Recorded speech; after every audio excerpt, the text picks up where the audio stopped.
Welcome to International Securities Exchange's podcast series. Facilitated by renowned educators, ISE podcasts are intended to teach beginning as well as seasoned investors the ins and outs of trading. To find an updated list of podcasts, please visit www.isc.com/podcasts. Now, moving forward, if we're expecting a move in either direction, many of you are familiar with either purchasing a straddle or a strangle. Now, if we're looking at buying a straddle, we're essentially buying a call and a put at the same time.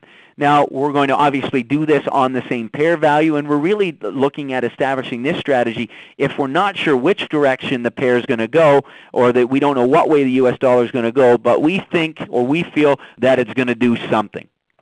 Now, in this case, a straddle has us buying the same strike, and in the example that I'm going to use, we're going to be looking at the same expiration date.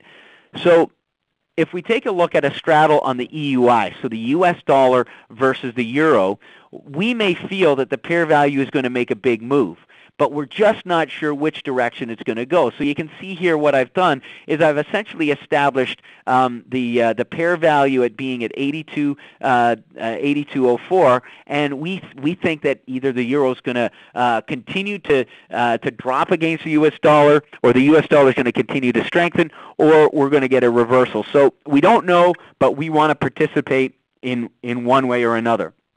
So in this case, what I'm looking at doing is buying one EUI September 82 strike call option, and I'm paying $2.49.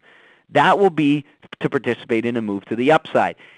I'm also at the same time going to buy one September 82 strike put option, and I'm going to pay out $2.12. And if the EUI moves down, then ultimately I'm going to be able to capitalize on that move to the downside. Now you can see the difference here is that I have to pay for two positions here. So I need to see a very significant move either in one direction or the other. And you can see that the cost of this entire position is going to be a combination of our calls and our puts. What this does is it increases our break-even point on the trade. So you can see that in this particular example, I'm going to make money if we get a big move to the downside. I'm going to make money if we get a big move to the upside. But if the underlying security here, the EUI, is range-bound within my time frame, that's when I run the risk of losing my entire position. But where this strategy becomes powerful is ultimately if we have a specific directional bias, but we think in the shorter time frame, and those of you that are members of the Option Source site will know we're taking advantage of this strategy. We can actually just simply choose a shorter expiration date to hedge one side. So in other words, we might be bullish on the EUI and buy the September 82 call options, but to hedge our risk on the downside, we might look to buy the July 82 puts. So we'll put out significantly less capital, and if we get a short-term move to the downside on the EUI, then we've got a hedge in those put options to offset the risk. And once that move takes place, we can sell our put options, lock in the profit, and then we have our call options sitting there ready to make some money from now until the end of September if we happen to see a change in direction. So the main focus of this strategy is really having a non-biased outlook, other than the fact that you assume that there's going to be a big move.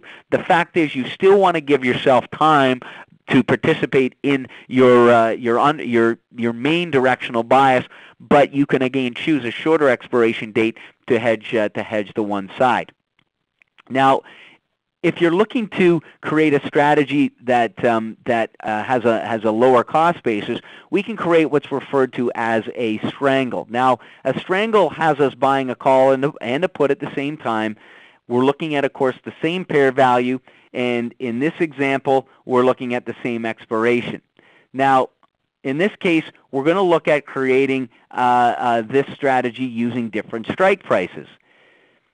Here, we're looking at the same pair value, we're looking at the EUI, but in order to lower our cost basis, we're going to choose strike prices that are slightly out of the money. So we're going to look at buying an 83 call and we're going to look at buying an 81 put. And you can see here that we have two different strike prices that we're participating with, and the challenge here is that we need to see a more, although our cost has lowered significantly, we need to see a greater move in that underlying security to recognize a move to recognize a profit in this position, which means our break-even point is going to be a little higher with this strategy. So again, we lower our cost basis, but we need to see a bigger move in the underlying. Now, of course, you can also choose a shorter expiration date to hedge. So in other words, what we could do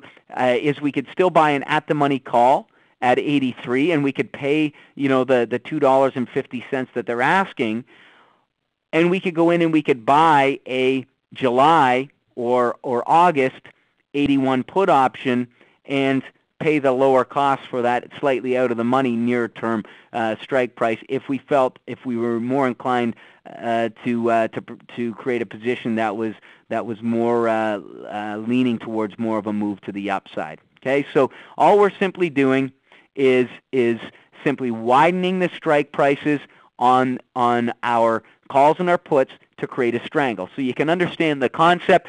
A straddle, we're on top of the strike price, same strike price with the with the call and the put. On a strangle, we're surrounding the underlying security strike price. Okay.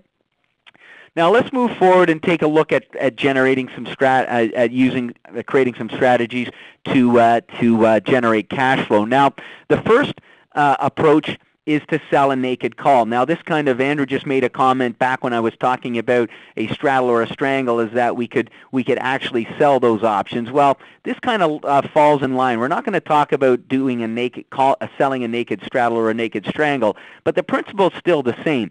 In this case, if we're looking to sell a call option, and I'm looking at the CDD once again, and I might expect that the CDD between now and the third Friday of August, you can see here, is going to be below 108. Well, that means realistically, I feel that those 108 call options are not going to be worth anything by the third Friday of August. So if I simply want to put the time depreciation purely on my side, I can go in and I can in fact sell these 108 strike call options and collect that full premium as the option expires.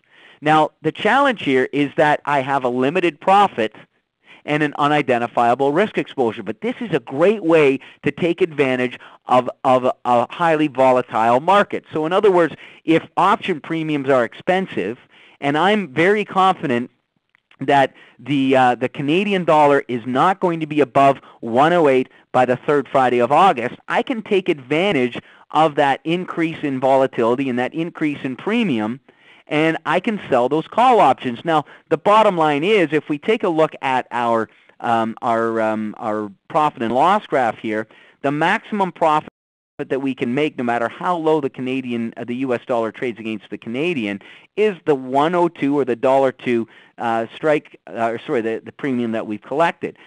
The challenge is that we have an unidentifiable risk exposure anywhere above our break-even point, which in this case is is 109.02. And the reason why it's 109.02 is because we're going to get to keep the entire premium, and we start to lose as the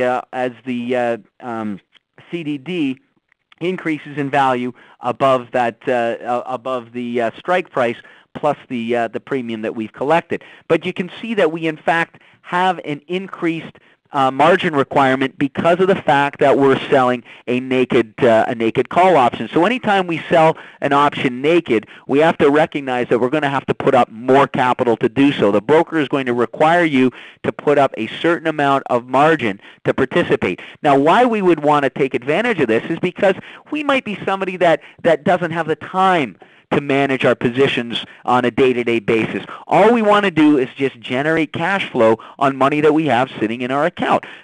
Thank you for listening to our podcast. To find more podcasts on options, stocks, alternative markets, and market data, please visit www.isc.com/podcasts.